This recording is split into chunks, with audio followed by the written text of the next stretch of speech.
Doing fantastic. How about you? July 21st, 2011. Atlantis lands at the Kennedy Space Center in Florida, having completed the 135th and final Space Shuttle mission.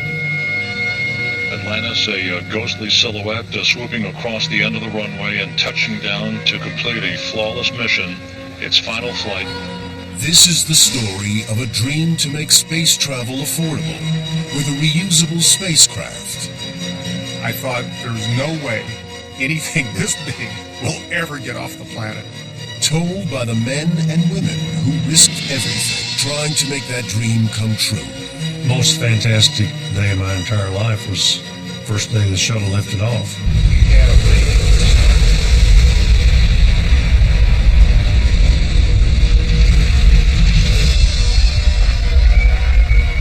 The shuttle has cleared the tower.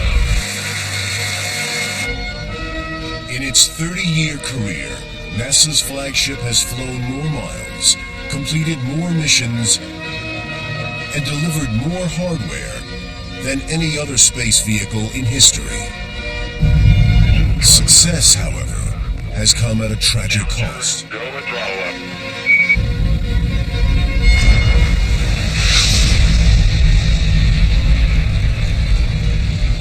You're accepting the reality that you just saw a crew die. But the shuttle has transformed our world, thrown new light on the origins of the universe, and laid firm foundations for future exploration in deep space. The shuttle really was revolutionary. From first small step to final stop, this is the life of the shuttle.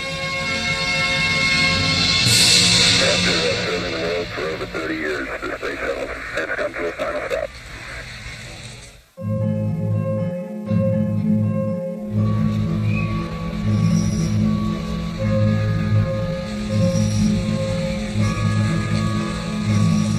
Launch day at Cape Canaveral on Florida's Atlantic coast. Thousands of space enthusiasts descend on the town of Titusville to witness the space shuttle blast into orbit.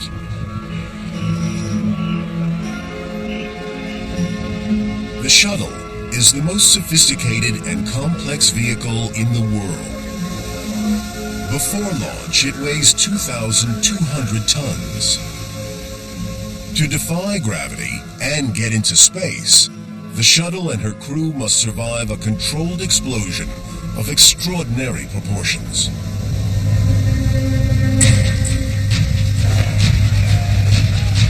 You're watching those digits flicker off that clock, and you know what's coming. T-minus 6 seconds, the liquid engines start. The main engines fire up, fueled by 800 tons of liquid hydrogen and oxygen.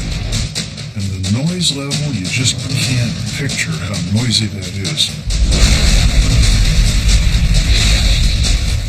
At blastoff, 2 rocket boosters ignite, releasing 6 million pounds of thrust, the equivalent of nearly 24 jumbo jets. Liftoff.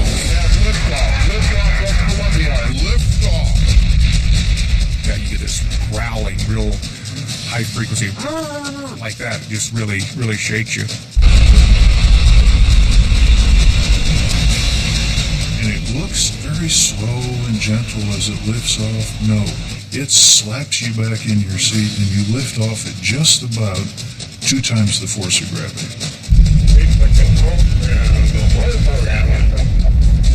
40 seconds later, the shuttle accelerates through Mach 1, over 700 miles per hour. 2 minutes later, the 2 rocket boosters jettison.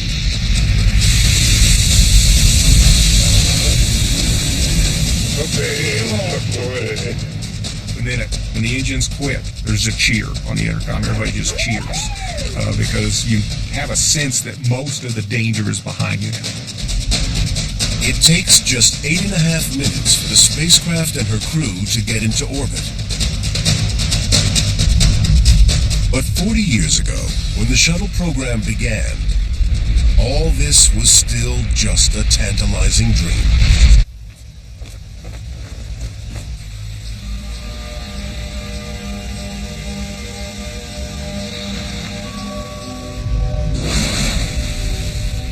world's fascination with space peaked in 1969, when Neil Armstrong first stepped on the moon. The Eagle has landed. That's one small step for man, one giant leap for mankind. America had jumped into the space race full body to establish leadership in space, to beat the Russians to the moon, to use the space program as a symbol of American leadership, accomplishing great things in full public view.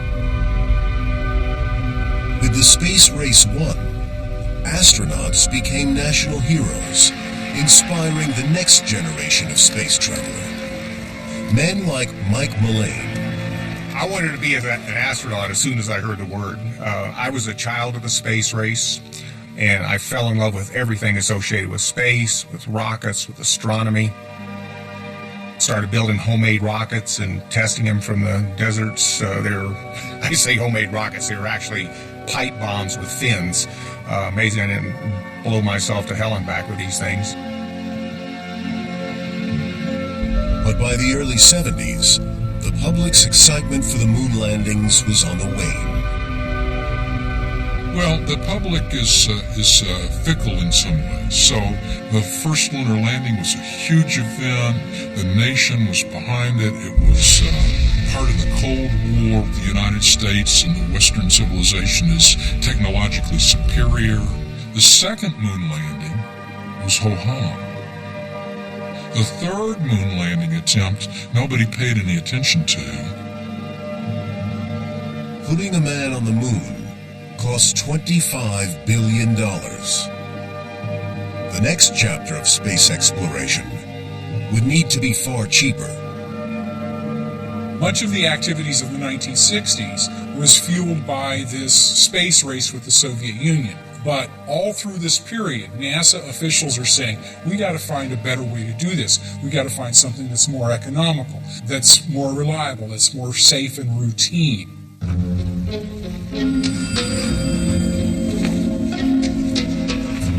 Since the 1960s, NASA had been designing a reusable winged spacecraft that would launch into orbit as a rocket, but return to Earth as an airplane.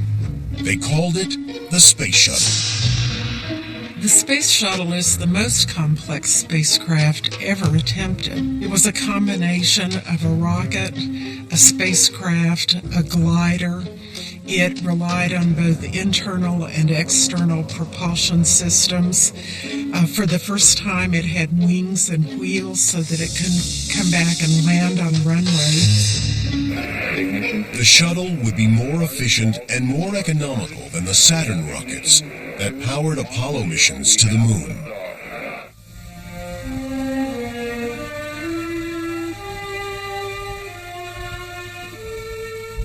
A new door to space opens.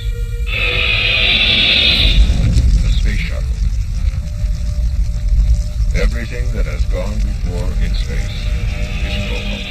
The shuttle's purpose would be to exploit space, carrying satellites and scientific equipment in its enormous cargo bay. The sense was that now space was accessible for human activity, and the next step should be to begin to use space for practical purposes and for benefits here on Earth. And in order to do that, it would be necessary to have a new spacecraft that could provide routine access to space.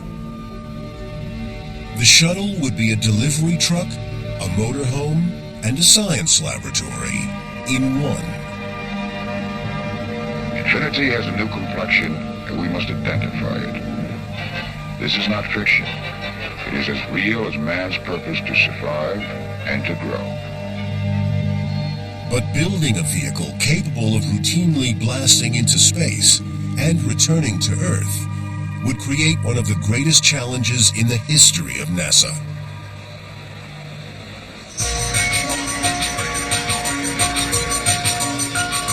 As the shuttle era draws to a close, the Smithsonian National Air and Space Museum has devoted itself to preserving the shuttle's history. And one of the most fascinating aspects of this history is the design evolution of a unique spacecraft. It was that aircraft metaphor, I think, that really guided the early developments of the shuttle. I mean, everybody used to say, well, if you had to build a new airplane every time you wanted to fly from New York to Los Angeles, we'd never have intercontinental flights. And that's true. And the follow-on was that the shuttle was going to make spaceflight as easy, as cheap, and as safe as commercial air travel.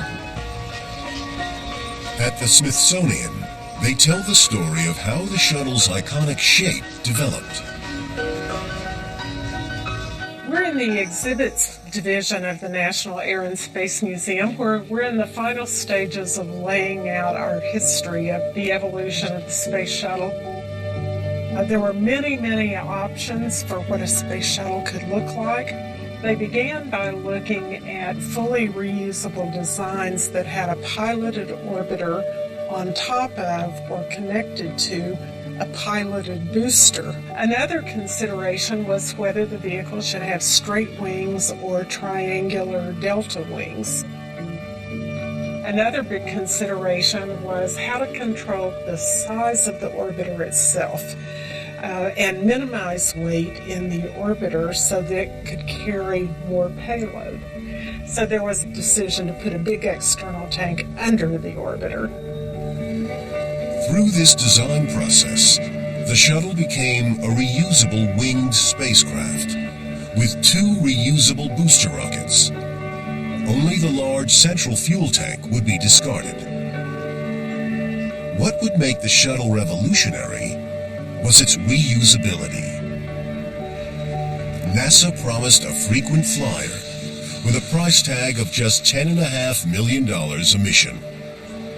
There was a sense that it might be possible to fly a shuttle mission every week, to fly from multiple launch sites, to carry more and more payload, fly more and more frequently.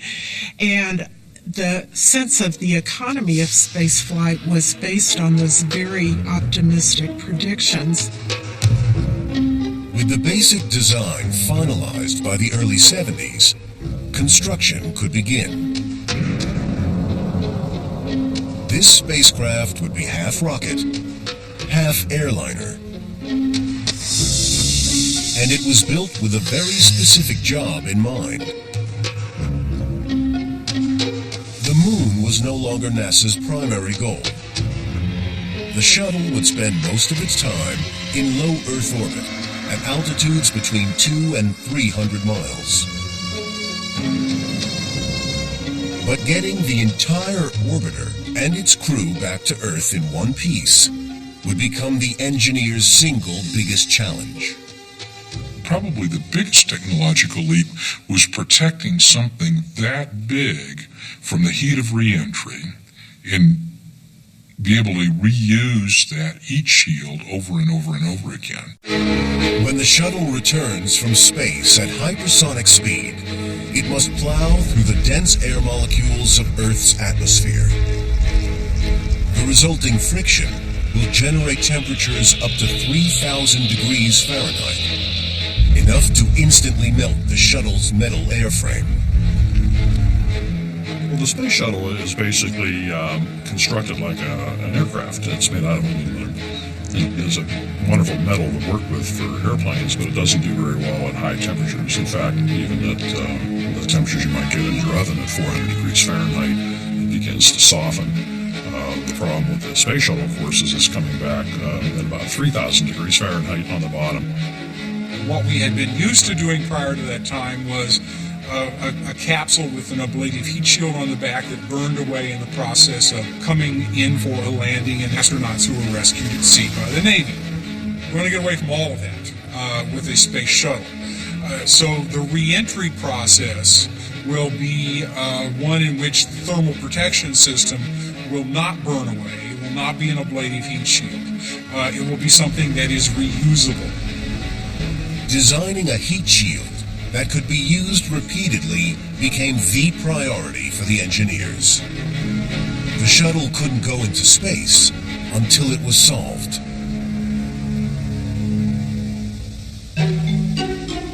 In 1977, as the shuttle was still being built, NASA started recruiting pilots to fly their new spaceship. I was working as a Navy test pilot when I saw the initial announcement that said NASA is wanting to take applications for space shuttle pilots and mission specialists. And I was fascinated by the space shuttle from day one. And I said, I have got to do that. Astronauts had always been military test pilots, but the shuttle required an entirely new type of space traveler to launch and repair satellites and conduct scientific experiments in orbit. NASA recruited civilians with a broad range of experience, including, for the first time, women. They were people that perhaps more Americans could identify with. There's a doctor up there. There's an engineer up there. Not just a macho military fighter pilots, test pilots, but people that look like more like ordinary citizens. It was the first time they ever had minorities. We had African Americans. We had Asian American. First time we had females. There were 6 women in our group. So it was the first time there was a cross-section of America selected to be astronauts. Way back in high school, I had the thoughts of science and space, astronauts, etc. But, where I came from, that wasn't the kind of thing a black kid thought about. How do you get to do something like that? What do you do?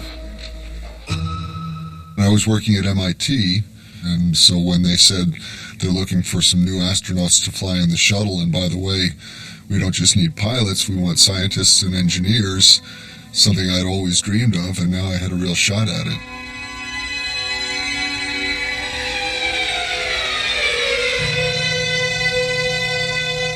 The new astronauts started their training to operate the most complex machine ever built. When you first walked into a simulator and the vast number of switches and the vast number of controls in the cockpit, and you looked around, you kind of had to say to yourself, am I really going to be able to learn how to fly one of these things? They're there to train you on how to respond to end-of-the-world type disasters. You simulate lifting off, maybe 5 seconds up, one of the liquid engines failed. They're constantly putting in all of these failure modes so that you can learn how to bypass things, how to react, how to use your backups. We used to affectionately refer to it as death by training. As the astronauts' training continued, the engineers constructing the shuttle were desperately searching for a material that would protect the ship from the extreme heat of re-entry over and over again. It was a lot of stress. We were working 68 hours a week, all the time, up for a long period of time. After many failed attempts, Tom Moser and his team finally manufactured an exotic compound of pure silica glass fibers. Silica's chemical composition absorbs heat extremely slowly. So slowly that during re-entry, it was calculated the temperature of the shuttle's aluminum body could be kept under 348 degrees Fahrenheit. But there was a problem. The silica tiles couldn't be stuck directly to the aluminum. We developed this thermal protection system, tailored it properly, but with the aluminum expanding and contracting a lot, and the tile not expanding and contracting hardly at all, going through the temperature range, we had to isolate the tiles from the aluminum structure. A solution to the problem was found in the most unlikely of places. We used a felt material. It was the same felt material that you make Stetson cowboy hats out of. So it wasn't exotic. We didn't come up with any new material. The felt was stuck to the aluminum and the tiles were stuck to the felt. And the glue they used could be found in every home in the country. Well, the adhesive that we used is bathtub caulk. Same thing you use around the bathtub. It's a rubber. So using bathtub caulk and cowboy hat felt, we would attach this new, sophisticated, newly developed material to the aluminum structure. Lo and behold, you got a thermal protection system. The team made 25,000 silica tiles and covered the vehicle with them.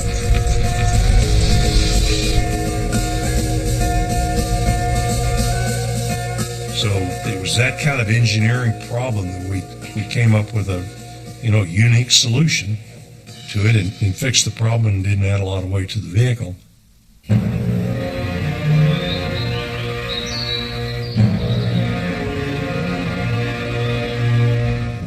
At the end of 1980, after nearly a decade in construction, the first reusable spaceship was revealed to the world.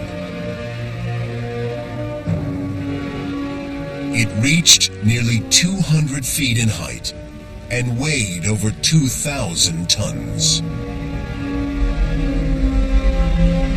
When I first saw a space shuttle, I thought there was no way anything this big will ever get off the planet. Everything was gargantuan.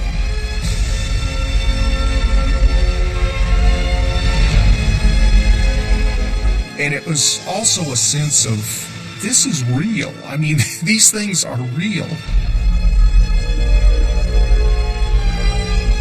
Big. It was very big. It was big. The spacecraft's size wasn't the only surprise. NASA had performed landing tests with the Enterprise glider. But there was no way to perform an automated dry run of the launch. 2 crew members would be on board for one of the riskiest test flights in space history.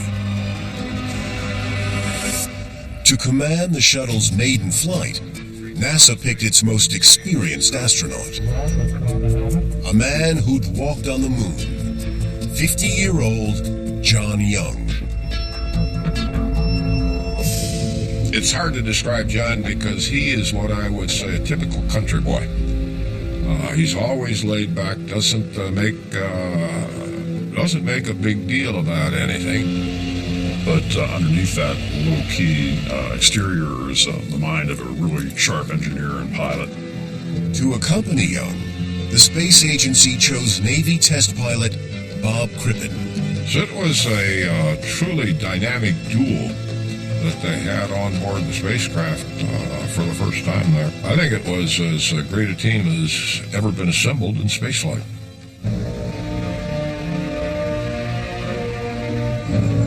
Young and Crippen were about to put their lives on the line. We weren't doing unmanned test of this vehicle. The first time you flew it was the first time you flew it, and that is the nature of the shuttle program. High risk, high return. America's entire space program was now riding on the skills of 2 men and an untried spaceship.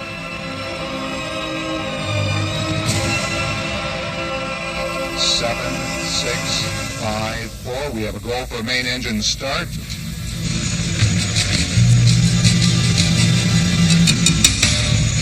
On the morning of April 12th, 1981, 500,000 people gathered at the Kennedy Space Center in Florida to witness the space shuttle's first flight into orbit.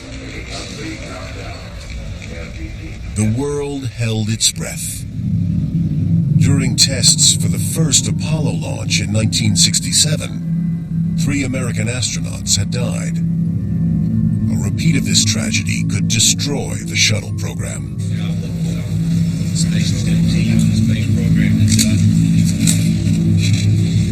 It was very tense. The very first time we flew the shuttle, the whole shuttle system was the first time the whole shuttle stack flew with people on board.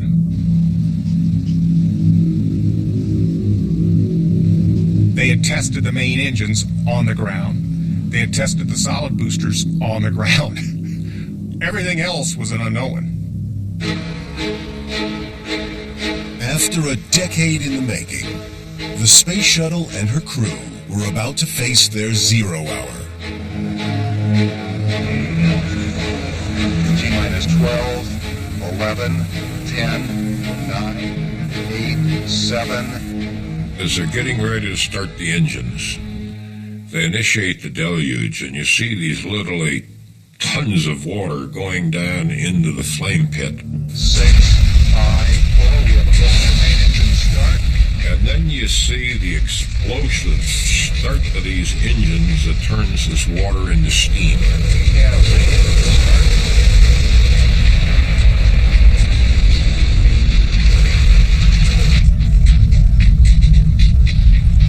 And out of this cloud of steam comes this rocket ship riding a pillar of fire. America's first space shuttle, and the shuttle has cleared the tower. And then this beast, this creature, just rose very gently. It's saying, let me go. I've been born. I'm ready to fly. It was like, this is working. Your heart's pounding at that period of time, but you're also listening to these reports coming in, and you say, hey, it's going pretty doggone well. Seeing that vehicle lift off was the highlight of my entire career.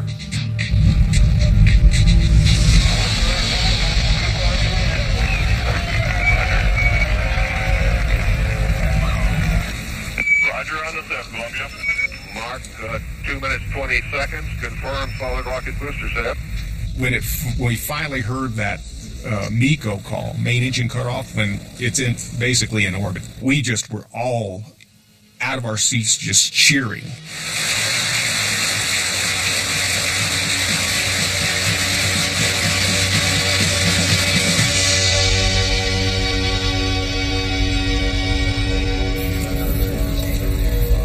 Young and Crippen were now orbiting Earth at a speed of 5 miles every second. It was the dawn of a new era in space travel. Hey, who's that, John? How you doing?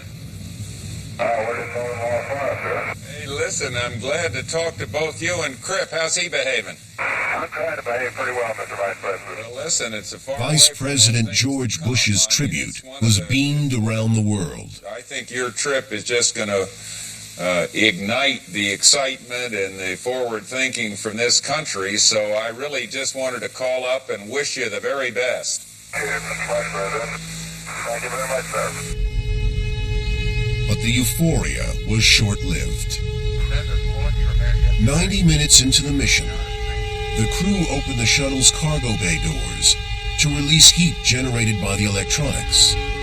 A camera inside the hold suddenly revealed the engineer's worst nightmare. 16 of the spaceship's revolutionary heat protection tiles were missing from its tail section. What appears to be 3 tile and some smaller pieces. Roger, Griff, we can see that good. With the tiles missing, the shuttle's aluminum airframe would be exposed to temperatures of up to 3,000 degrees as it re-entered the Earth's atmosphere. This could be the biggest disaster in space history. If you lose a single tile, you lose the vehicle. Not all 25,000, but there are a lot of, there are thousands which are critical. Lose one on entry and you lose the vehicle. Mission Control immediately alerted engineer Tom Moser. That's 8.5. That was a 911 call because we thought, oh my God, now we've got a known situation. So I hopped on an airplane, went back to Houston, got with the other engineers. Moser and his team worked around the clock. They analyzed every frame of footage. Count calculating and recalculating temperatures that the shuttle would encounter where the tiles were missing.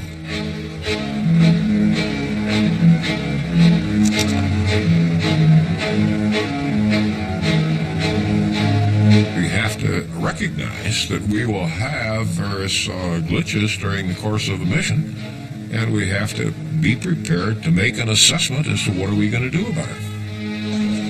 When the shuttle plowed through the atmosphere, the highest temperatures would develop on its underbelly. The heat around the tail, where the tiles were missing, would be less extreme. The engineers concluded that Columbia should make it home as long as the tiles on the underbelly were intact, but there was no way of knowing that for sure. Risk is the price of progress. Risk is what we must accept to continue moving forward.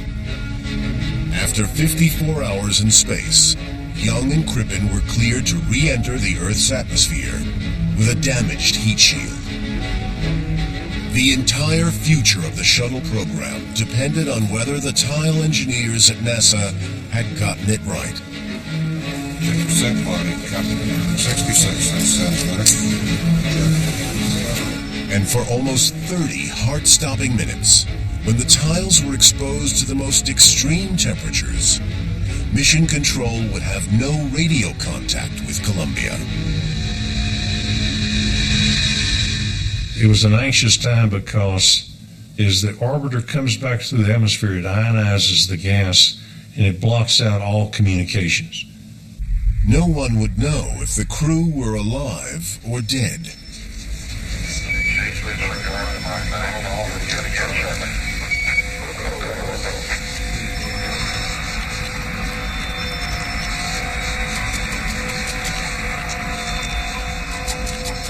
We had nothing to do but sit and wait.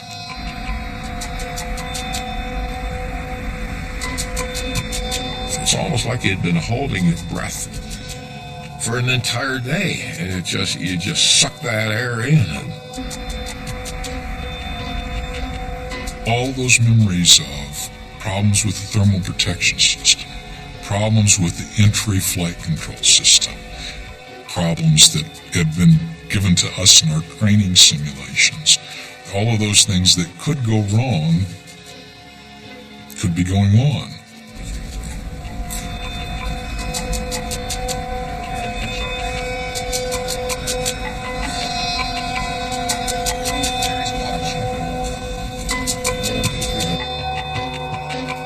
Finally, John Young's voice crackled over the static.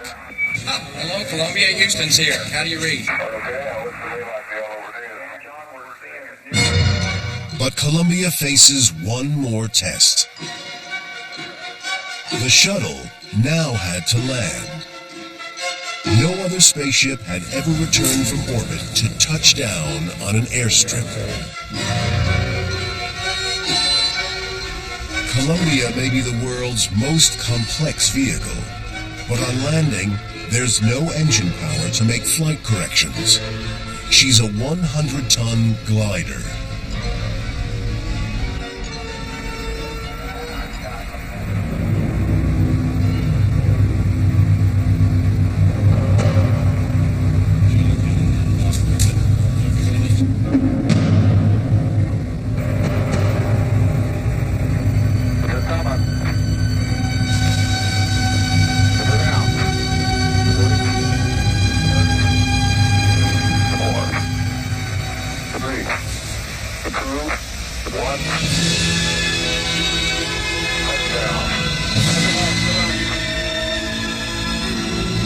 After 1 million miles in space, Columbia's wheels kissed the ground.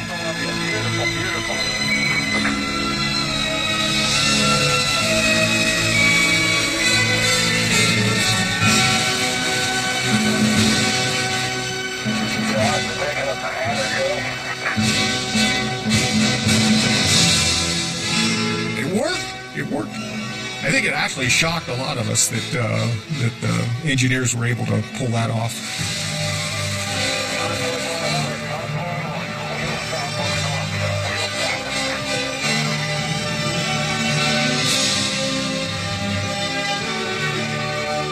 I think John Young and Bob Crippen took the greatest risk in the history of anybody's space program when they flew the shuttle. And when he came out of the shuttle after landing, he was just bouncing around in that space chute. You know, seeing this man so happy, not that he survived the entry, but the space system and the entire team performed so well.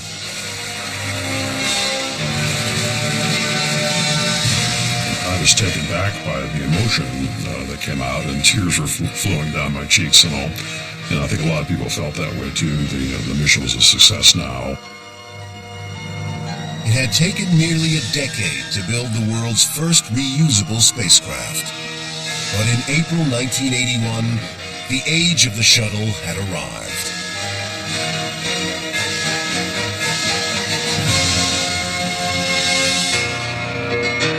America was back in space.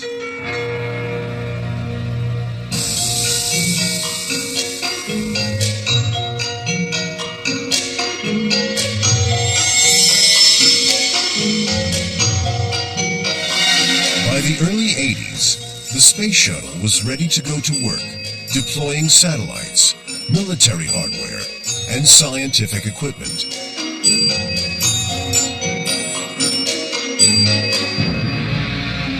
NASA eventually built a whole fleet of shuttles. Columbia, Challenger, Atlantis, Discovery, and later Endeavour.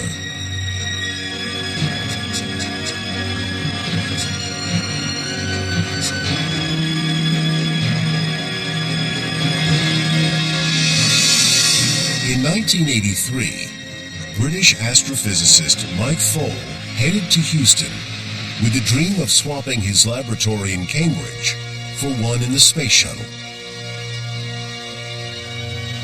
This is the full fuselage trainer. It's the shuttle that turned me on to becoming an astronaut. The shuttle is now Mike's second home. He launched 6 times and spent over a year of his life in space. Well, this is the middeck.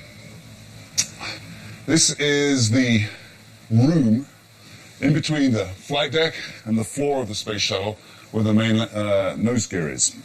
This room is where basically the crew lives, sleeps, eats, washes, and also goes to the bathroom. It's a bit like an airliner toilet. It has the obvious place where you sit down.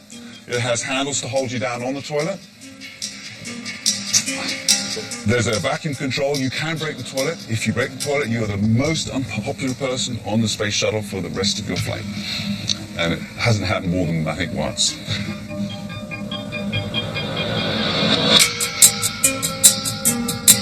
Above us is the flight deck. A difference between airliners and the space shuttle is that all our switches, specifically, have guards around them. They have metal guards. And they serve 2 purposes. One is to make sure you hit the correct switch before you throw it. But second, it allows you in zero gravity when you're floating around to hold on to something. If it's a touch screen, like in an airliner, and you touch it, you're going to push yourself off away from the screen. So there are subtle differences between the way a cockpit's laid out for a spacecraft and for an airliner. With the shuttle now open for business, NASA began securing contracts from the commercial industry.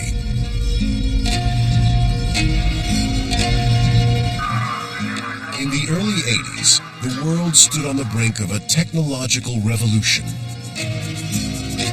Personal computers and CD players went on sale for the first time, and TV networks started to broadcast by satellite. The shuttle was the right vehicle at the right time, helping to improve television services and telephone communications all over the world. For the first time in its history, NASA had a spacecraft generating a revenue stream.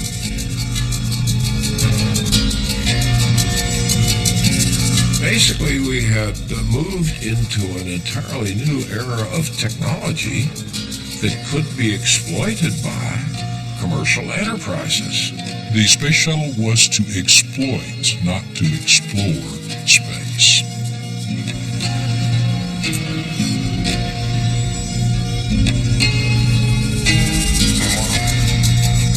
And the shuttle could do something that had never been possible before. Using its 50-foot-long robotic arm, astronauts could retrieve, repair, and upgrade satellites. What we did with the shuttle was really what you would call going to work in space. Putting satellites out, dropping them off, and sending them up to other orbits, retrieving satellites, repairing satellites.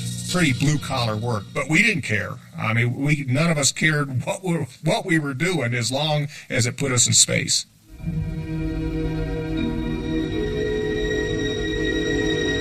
The shuttle's heavy workload meant astronauts were spending more time in space than ever before. And there was an incredible perk to the job.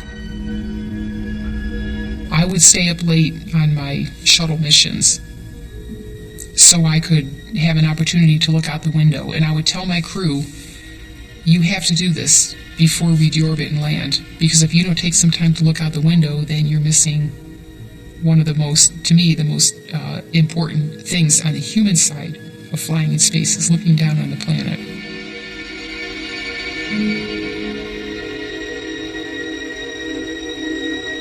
The sunrises and sunsets are just fascinating to watch because they're happening 16 times as fast as they happen down here on the Earth. Because you go around the Earth every 90 minutes. So you're going to be 45 minutes in the daylight, 45 minutes in the dark, 45 minutes in the daylight. So the sun goes up and down 16 times a day.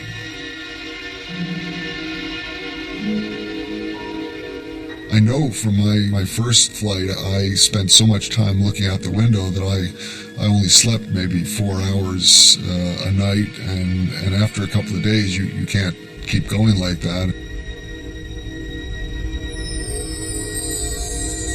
Test pilots try very hard not to be emotional, and yet I would readily admit when I first had the time, the luxury to look back at the Earth, it just sent chills up my spine. My hair stood up on the back of my neck, and I kept thinking, the guys that made the globe in the high school library there, they got it just right.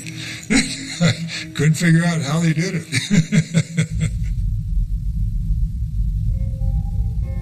As missions grew in length and frequency, astronauts also discovered the more everyday aspects of life in orbit. We tend to think of spaceflight as very exotic, but in point of fact, what goes on day to day in space is quite ordinary. You eat, you sleep, you go to the bathroom, you get dressed, you do your work. When it comes to eating, a lot of energy goes into deciding what the crew needs to eat, how many calories they need to maintain their fitness in orbit, and we typically don't have freezers and refrigerators in orbit because they are power hogs. So the good people in the food sciences have come up with all manner of food, some 200 items. Standard favorite is macaroni and cheese, the ultimate comfort food. A crew member would go to the galley and squirt hot water into this and then really just massage it with the fingers and hands to get the water well distributed. This food item is the crew's favorite. This is shrimp cocktail, and crews report that their taste buds are dulled in orbit and foods taste bland. So the spicy cocktail sauce or other hot sauces are among their favorites. Anything to give it more flavor.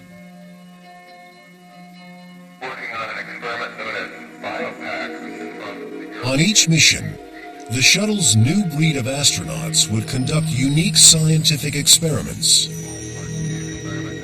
So you look at your checklist and it'll say at mission elapsed time, 1 day, 6 hours, 10 minutes, you turn on this experiment. So it's all choreographed to the second.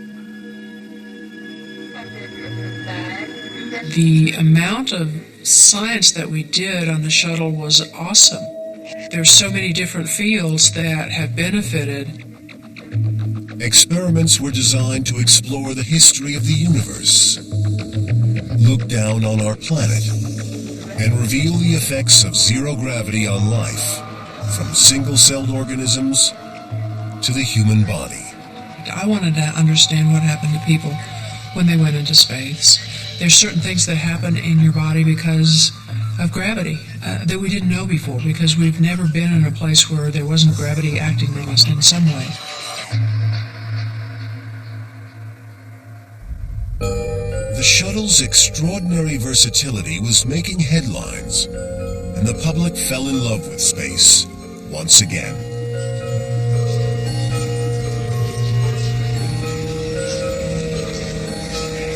Space shuttles made their way into everything. They made their way onto clothing. They made their way into toys. You had all kinds of space shuttle toys, and it literally became the symbol of the American space program.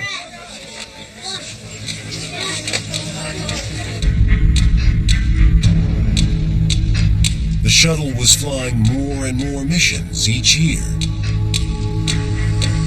But the task of servicing the spacecraft between launches was proving far more time-consuming and costly than originally anticipated. The message came down from Washington that we had to turn the shuttle around in 2 weeks. And so that's what we said we could do. We didn't have a clue. I mean, we didn't know how to reuse the system. We didn't know what was going to be required. The shuttle has 2.5 million individual components. Almost 1,000 of them are critical. If any one failed, it would result in the total loss of the vehicle. To ensure the safety of each mission, every tile, circuit breaker, and valve needs inspecting, repairing, or replacing. When you're crawling around the orbiter processing facility at Kennedy Space Center and you see, hundreds or maybe even thousands of people that are required to get the shuttle ready for flight, then it really sinks in what a complex vehicle this is. The shuttle had revealed its weakness. The task of returning to flight was too intricate, and the pressure to launch the shuttle would soon lead to tragedy. We were not approaching shuttle launches with the same degree of rigor that we had in, let's say, the first 6 launches. We were innocent to a certain degree, and Challenger was the end of that innocence.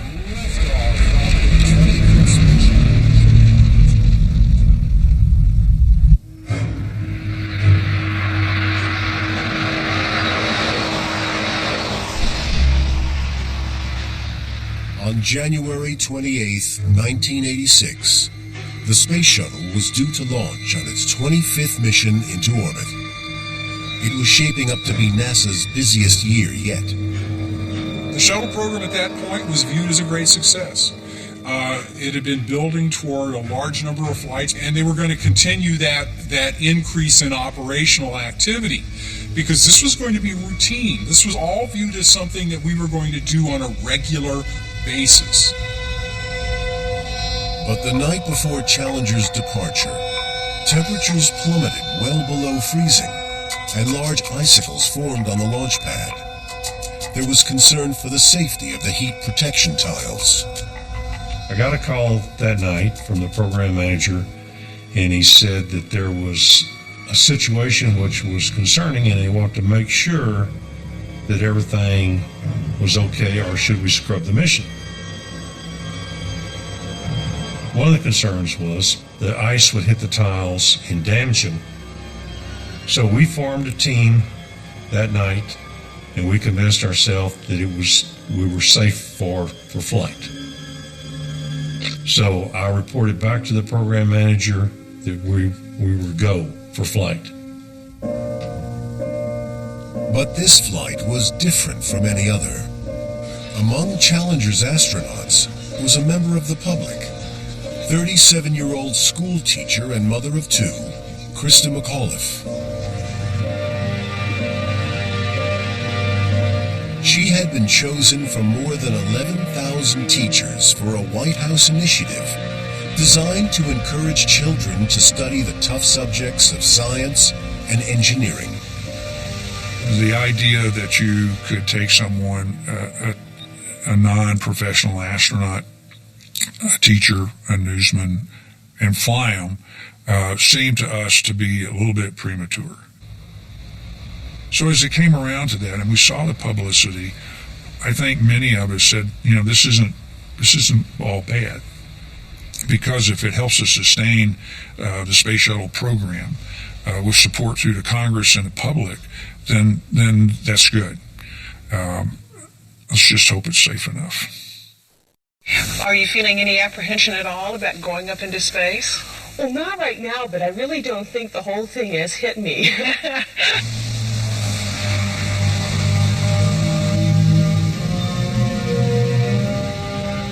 The morning of launch day. This is Shuttle launch control at T-minus 2 hours, 28 minutes and counting. Here comes the 51L flight crew ready to depart the O&C building for the launch pad.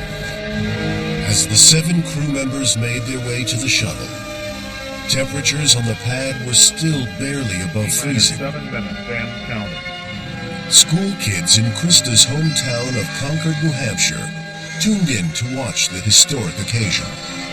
T-minus 15 seconds. At 11:29 a.m., the command, "Go for launch," was given. 7, 6, we have main engine start.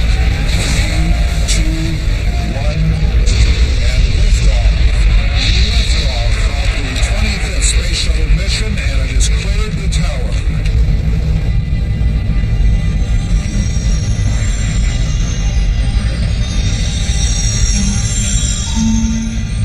As Challenger left Earth, communications were transferred from launch control in Florida to mission control in Houston. Astronaut Dick Covey was in charge of communicating with Challenger that day. As we watched and the launch progressed, throttle down was as expected. Not any big deal there. Engines at 65%, 3 engines running normally, 3 good fuel dells. Size? 65.5. DDL confirms throttle. Thank you.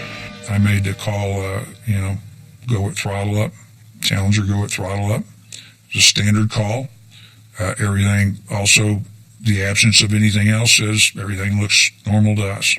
Engines throttling up, 3 engines now at 104%. Challenger, go at throttle up. Challenger, go at throttle up.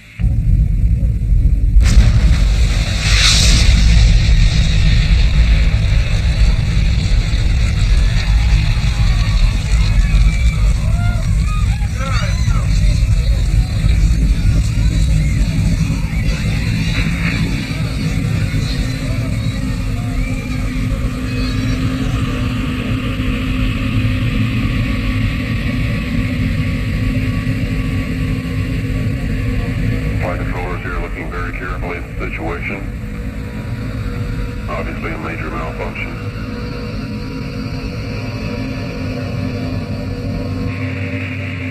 When I looked up at the monitor, I could not tell what I was looking at. I hadn't seen the explosion. All I saw was this fireball, clearly a fireball. And I tried to make sense of what I was seeing. It didn't make any sense. I looked back down, all of the data on my panel had gone to missing.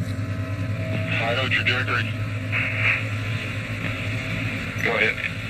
Flight GC, we've had negative contact, lost family.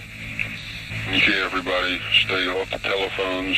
Make sure you maintain all your data. Start pulling it together.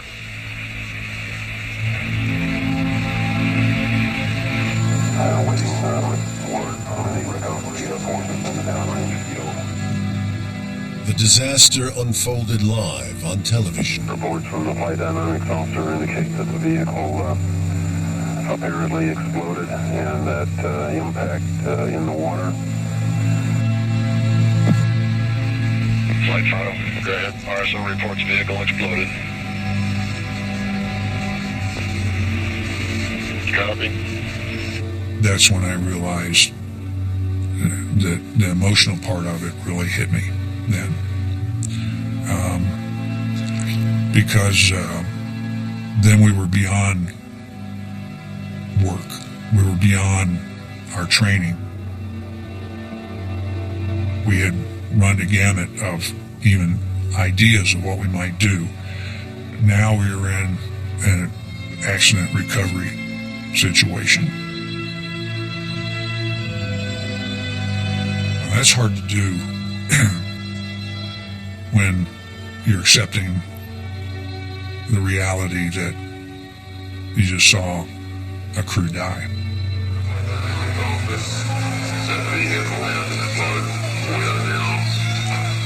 Very few accidents are captured live. You generally see the after effect of an explosion or a fire or whatever it is. It was a extremely difficult morning.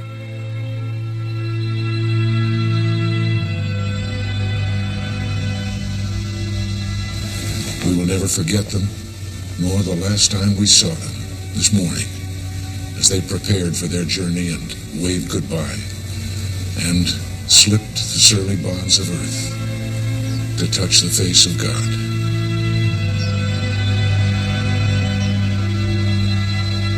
We didn't dwell really on the risks involved, at least at that point, because we had never lost anybody in space, and I think we couldn't envision that anything would happen.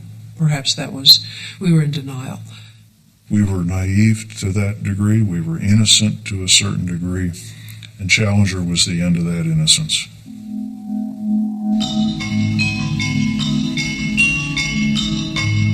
Immediately following the disaster, all shuttles were grounded.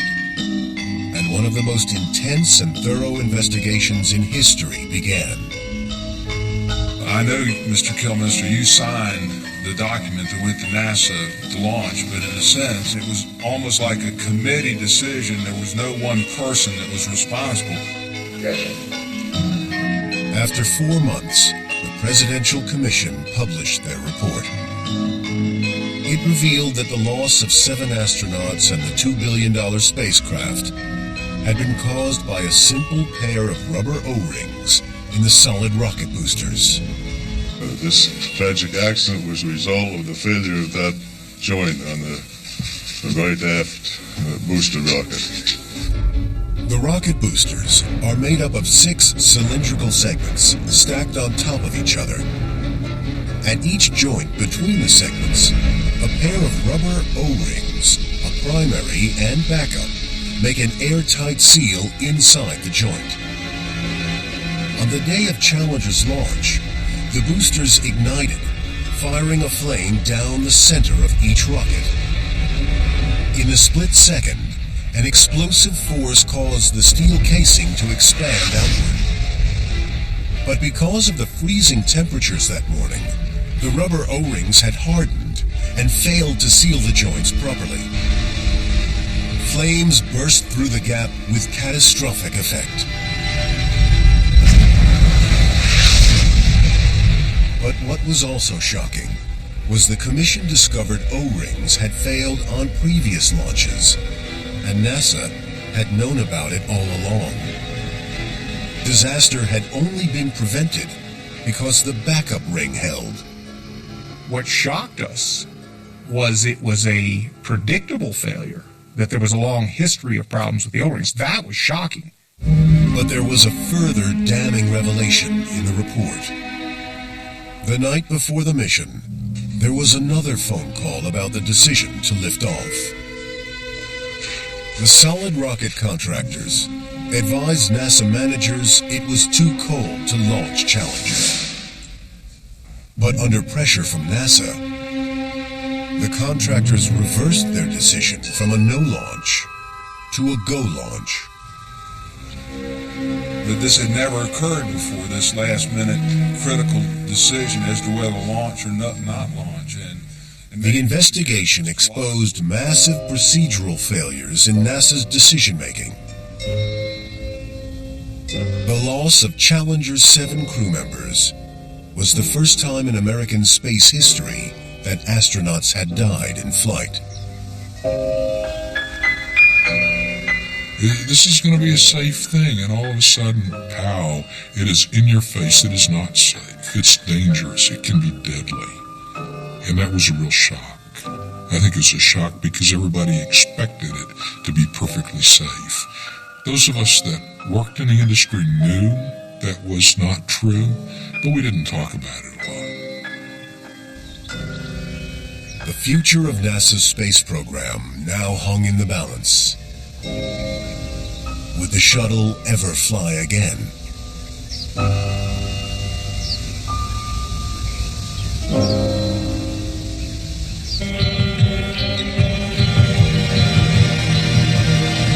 Following the Challenger disaster in 1986, NASA's shuttle flight operations facilities lay deserted.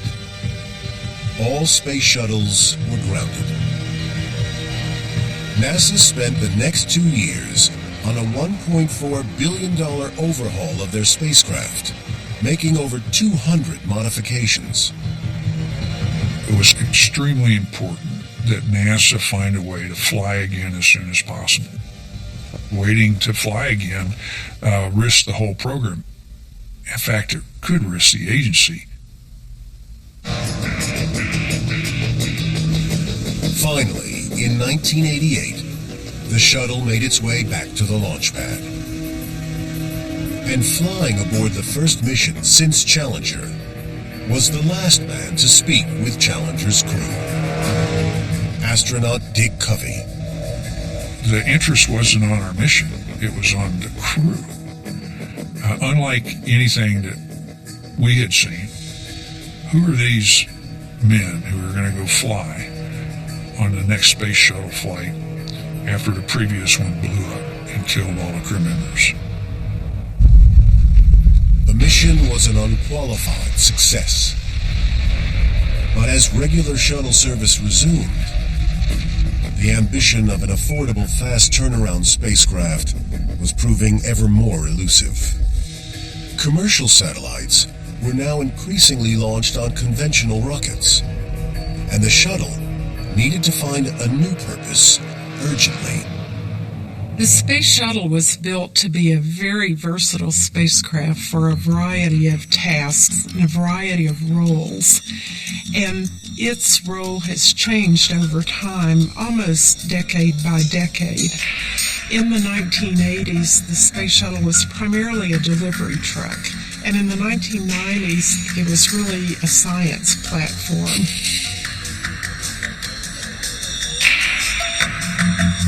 Since the 1940s, one of science's most cherished dreams was to build a giant orbiting telescope to unlock the big question: how old is our universe? In 1990, that dream would become reality with the Hubble Space Telescope, providing the space shuttle with its finest moment. Oh, when you saw it, it was mind-boggling, because I remember the first time I saw it, it was sitting in the vertical. It was gigantic. Hubble promised to capture faint light that had traveled billions of years across the universe. We were about to put an instrument on orbit in a unique environment that was going to rewrite the astronomy book.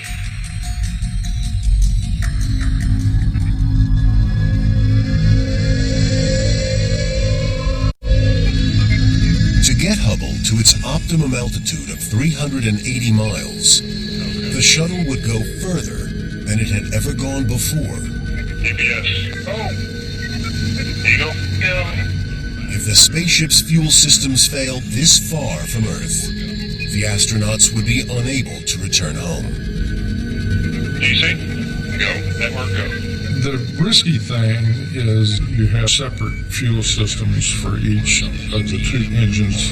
When you go that high, if you had a major problem with one system, you couldn't get back on the other system. Okay, Capcom, we have a go for release. Discovery, go for Hubble release.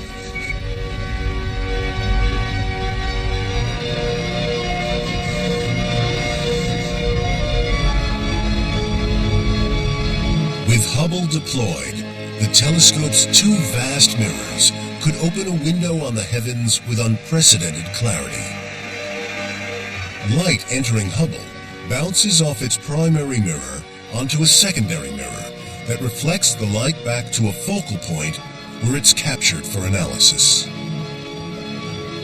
The world eagerly anticipated the arrival of Hubble's first photographs of the universe.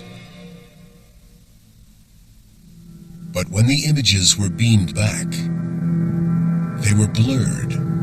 The Hubble Space Telescope had a very successful launch, but within a matter of days of its being turned on and checked out, the scientific community realized that something was terribly wrong with it. Hubble's primary mirror had been ground to the wrong dimensions.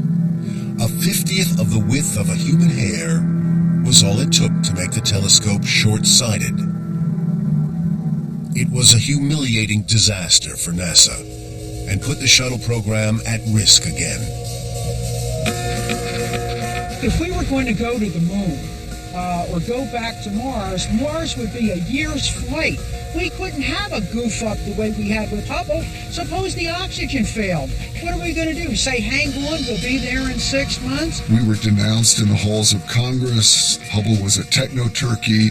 Why were the two mirrors never tested together before launch when such... Plus, of course, back then, NASA was thinking of building a space station, and it was pretty clear that Congress wasn't going to have any of this, that this was a disaster.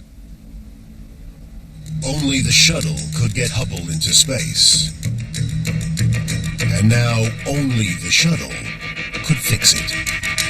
Since the flaw was in the primary mirror, which is 96 inches across, and buried deep in the heart of the telescope, it was completely inaccessible and could not be reached, could not be removed. So the ingenious repair mission was to figure out a way to correct the flaw in the mirror. NASA's solution to restore Hubble's eyesight was COSTAR. It consisted of several small mirrors that intercepted the light from the flawed mirror, fixed the defect, and relayed the corrected beam to the scientific instruments at the focal point. But the fix would require the most complex repair mission in the history of space exploration.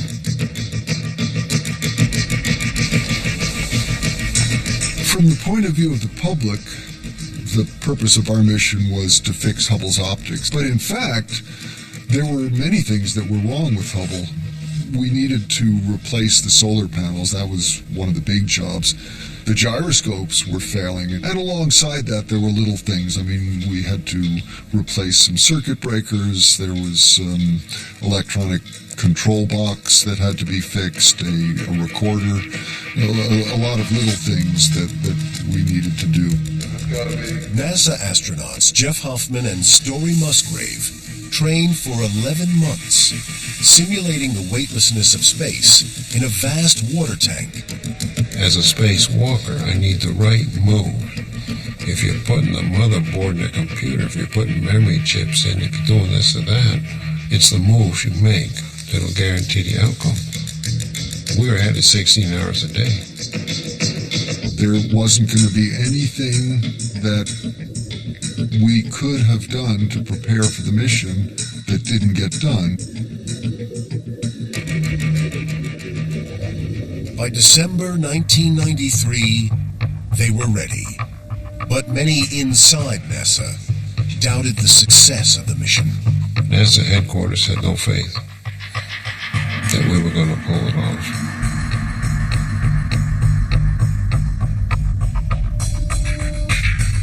we had a tight timeline. We had to get to the telescope. We had to capture it. We had to start getting guys out the door the next day.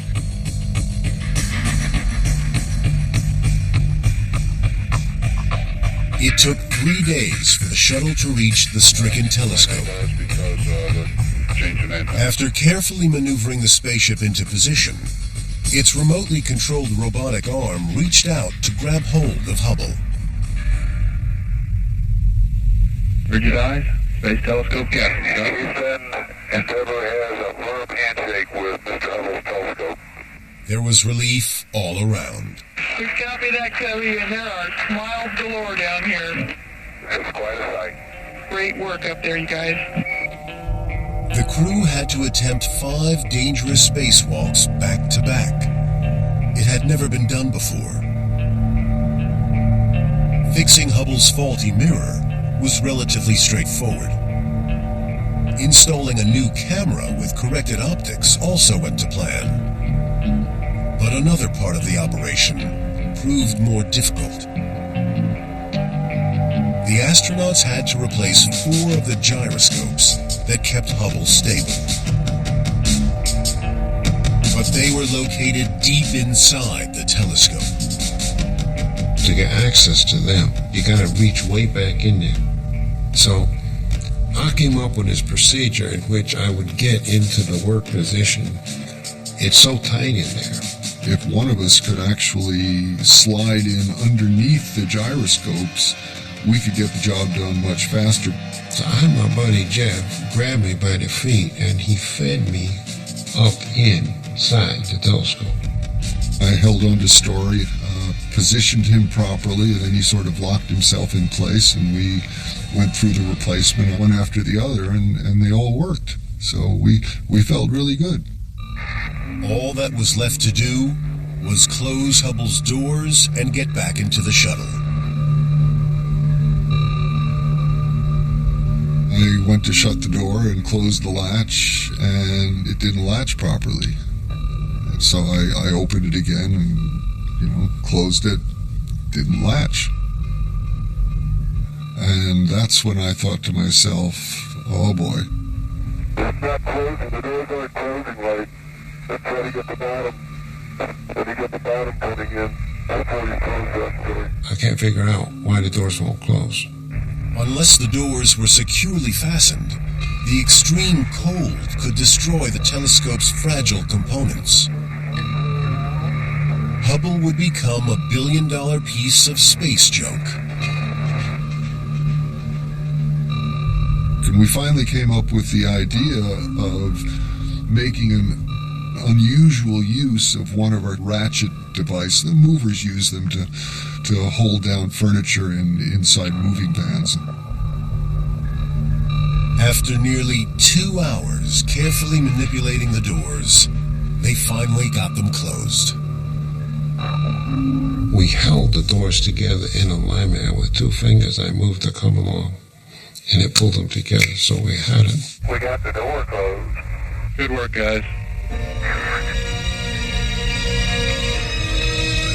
After a grueling 10 days in orbit, the crew was able to report mission accomplished to the intense relief of NASA's management.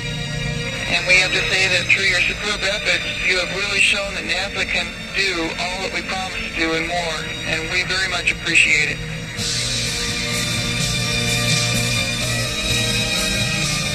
We had succeeded beyond anybody's wildest dream. I mean, everything that we had set out to do, we had done successfully.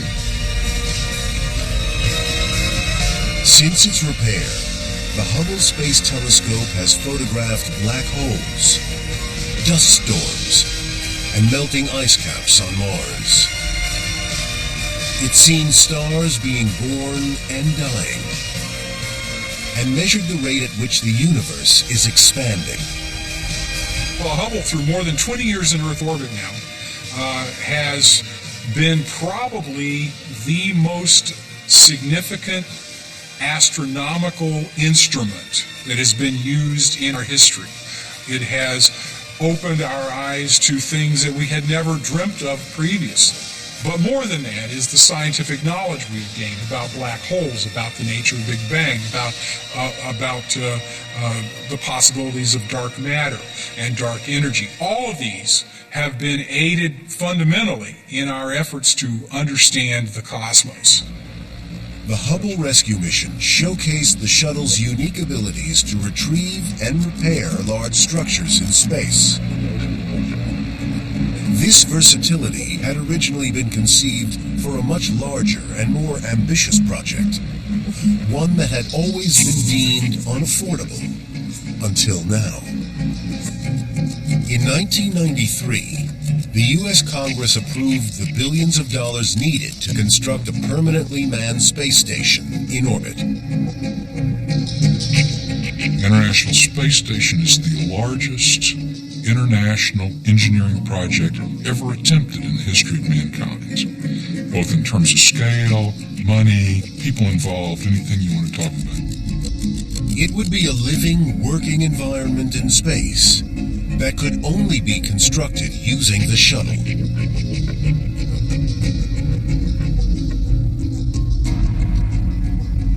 The space shuttle and a space station were seen as companion ventures to establish that permanent presence in space. The money was in place, and by the early 90s, so were the politics. Cold War relations between Russia and America that had started the space race had now warmed. Russia was the Soviet Union. They were our Cold War enemies. And come the 1990s, I'm training with Russians. I'm going to Russia. I'm in their mission control. I'm in Star City. I'm speaking in Russian. I never thought that this would happen. The shuttle's astronauts had a new role, this time as the world's most highly trained construction workers on the most prestigious building project of all time. The Russians didn't have the big hauling capability of the space shuttle and the ability to send a large crew up to do a lot of the intricate work.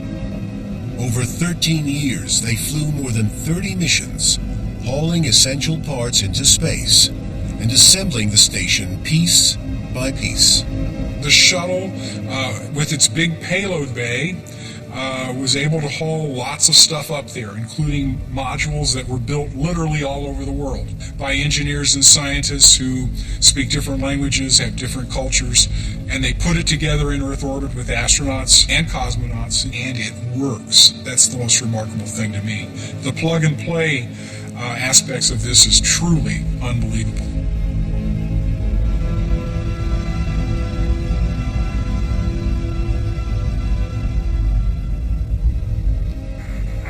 Request permission to come aboard. Endeavor permission granted. The International Space Station has now been permanently manned for more than 10 years. In that time, the shuttle has carried scientists and engineers from 15 nations to work together in zero gravity. They've conducted groundbreaking research that may lead to new vaccines and techniques to kill airborne pathogens, and improved our understanding of man-made disasters on Earth. By the turn of the new millennium, the shuttle's reputation as the world's most successful space program seemed secure. Endeavor from the PLT backdoor burst positioning is underway.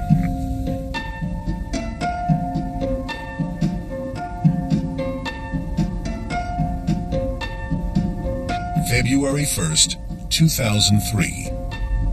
The crew of the shuttle Columbia were on a routine mission.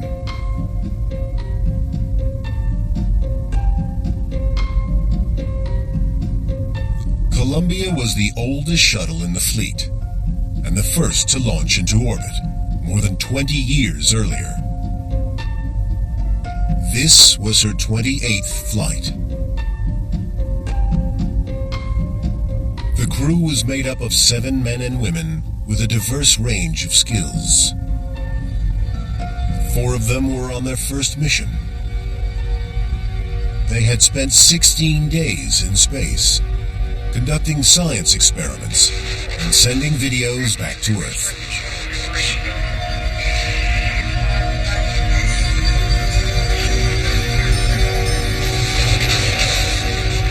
Now they were due to head home. As the crew started their descent toward Earth, film footage inside the cockpit showed everything going to plan.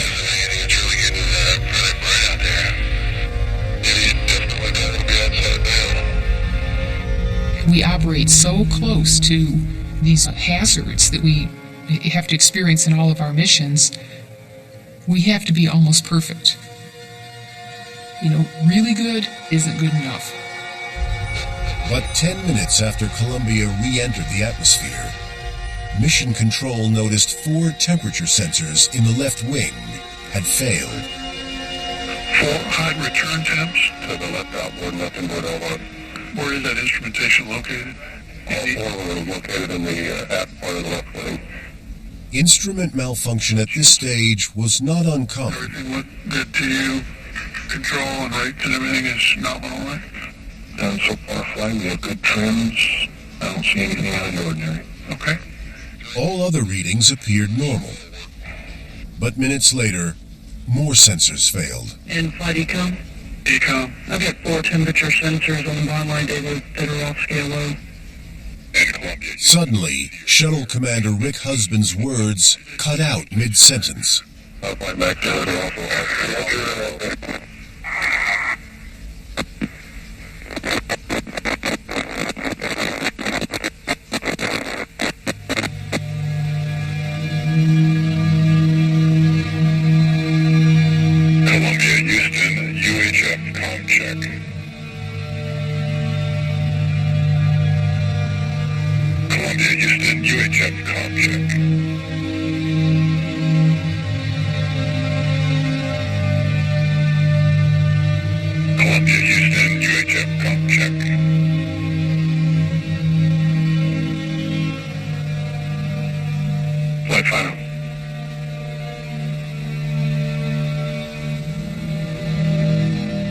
Within minutes, a TV network in Dallas was broadcasting amateur footage that appeared to show the spaceship leaving an unusual cluster of bright lights in its wake.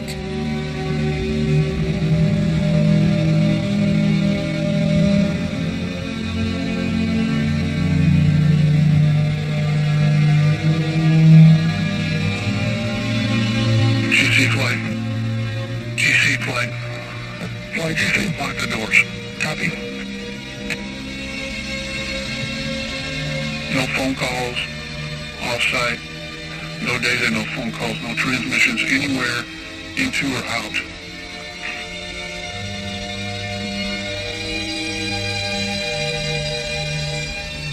The Columbia's lost.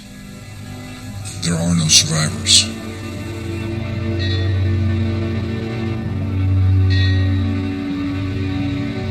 "17 years after the Challenger disaster, the world was once again in shock, bewildered by another seemingly inexplicable catastrophe.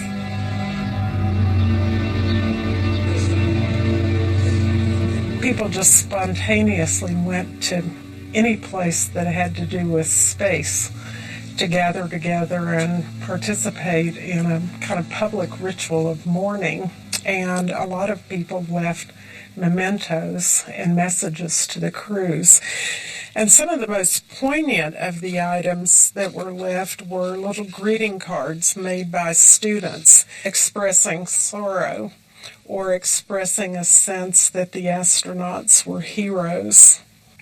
To the 7 brave members of Columbia who gave the ultimate sacrifice in pursuit of knowledge. Once again, NASA had to set emotions aside, working around the clock to discover the root cause.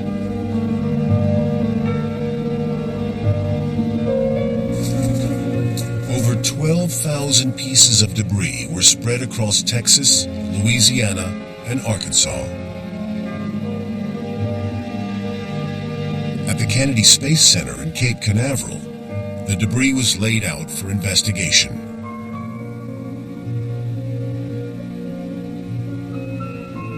One of the men charged with analyzing the evidence was aeronautical engineer Scott Hubbard. We were living with each other practically 24 hours a day over almost 7 months. In addition to the wreckage, the team also reviewed video footage of the launch in search of clues. We had some very grainy film that showed a piece of foam falling off and hitting the orbiter. So we turned it over to some of the nation's best film processors, people that worked for national security agencies, worked for the military, and out of all that effort came a cleaned up, best available view of what happened. Hubbard was convinced this was the strongest clue so far. But he immediately met resistance from NASA's management. There seemed to be, from the very top of the agency, a disparaging or a derisive or a dismissive attitude toward investigating this particular line of evidence. Right now, it just does not make sense to us that a piece of debris would be the root cause for the loss of Columbia and its crew. There's got to be another reason. This made me angry to some extent because I thought we really need to show what happened. The accident investigation team analyzed shuttle wing samples sourced from NASA and the Enterprise glider housed at the Smithsonian's National Air and Space Museum. Determined to find the proof they needed, they decided to stage a series of tests. I was putting my own career reputation on the line and saying, I think this is the right thing to do. The plan? To recreate the exact conditions of a foam strike on the leading edge of Columbia's left wing.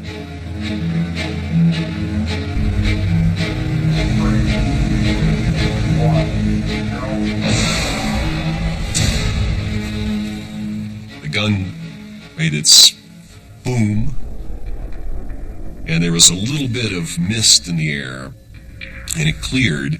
We saw this enormous, maybe foot size hole with jagged edges around it. And I remember an audible gasp. And I remember a young woman who had been supporting us all along as part of the shuttle engineering crew coming to me literally with tears in her eyes and saying, this is how they died, isn't it? And I said, yes, I believe it is. And that was a day that I will remember forever. Columbia was doomed 82 seconds after launch. As the shuttle reached 66,000 feet, she was traveling at 1,870 miles per hour, as fast as a speeding bullet. At this velocity, all it took to pierce the skin of the spacecraft was a piece of foam weighing 2.5 pounds. Fantastic ride all the way up. Columbia's crew of 7 had spent 16 days on board, completely unaware of the gaping hole in the left wing. Nearly 7 months after the accident, the investigation team announced their findings. Mr. Hubbard, thank you. In 4 simple words, the foam did it. I had terribly conflicting emotions. On the one hand, I wanted to say, yes, we were right. On the other hand, I thought to myself, oh my God, this is how the crew died. This is what was responsible. Perhaps most damning of all, the investigation also revealed that just 24 hours into the mission, NASA engineers had reviewed film of the launch and noticed the foam strike. They reported it to their superiors, who failed to act on the information. Once again, NASA's management and their decision-making processes were under fire. The public reaction to Columbia was they were astounded that NASA had screwed up again. The Columbia disaster confirmed beyond doubt that space travel on board the shuttle remained risky and unpredictable. For NASA's aging shuttle fleet, the final countdown loomed.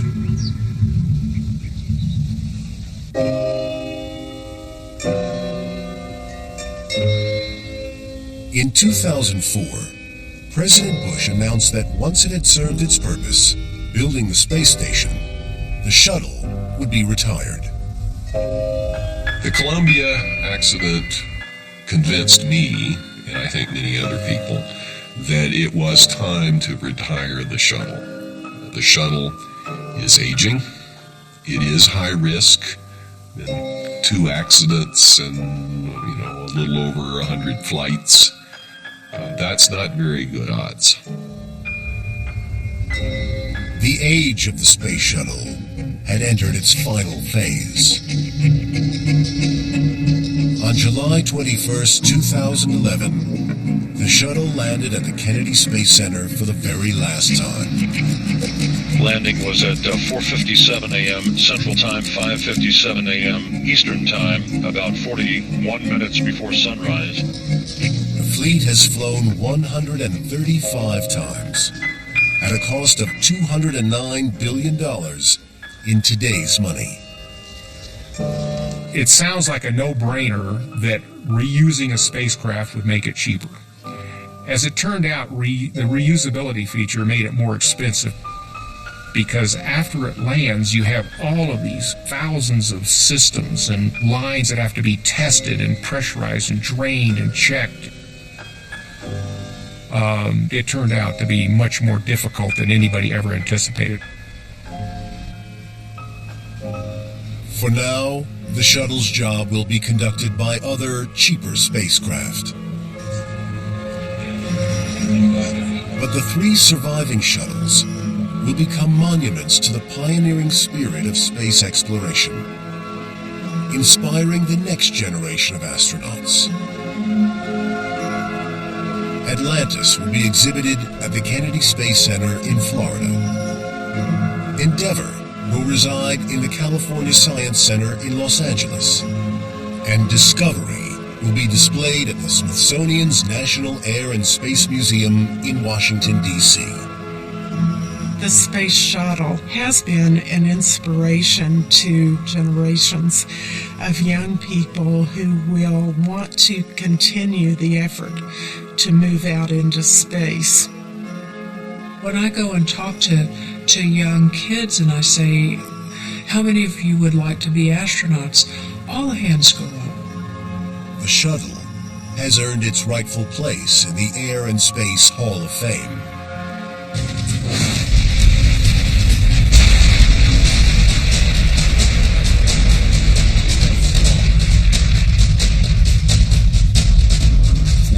Of all the people that have ever been in space were carried on the space shuttle.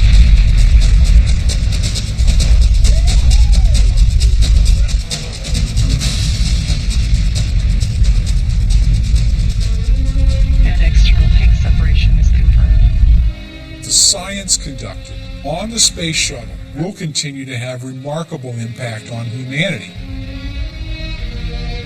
Studied the sun. We carried the Ulysses mission, which went above the poles of the sun for the first time.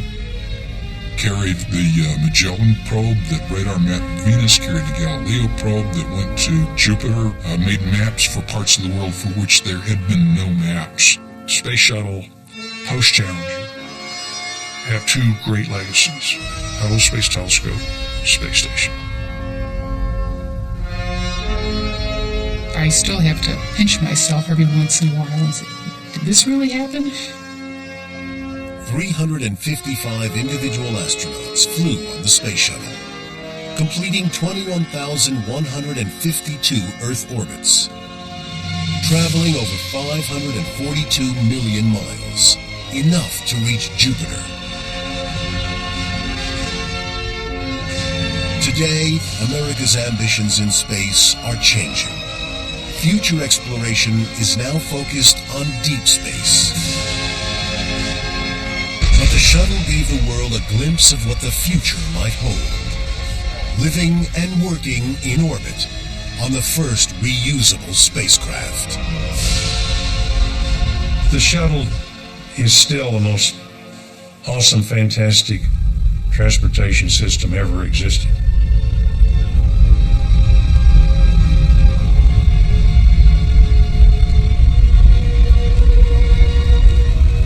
An extraordinary engineering achievement. A high water mark, an eighth wonder of the world, if you will.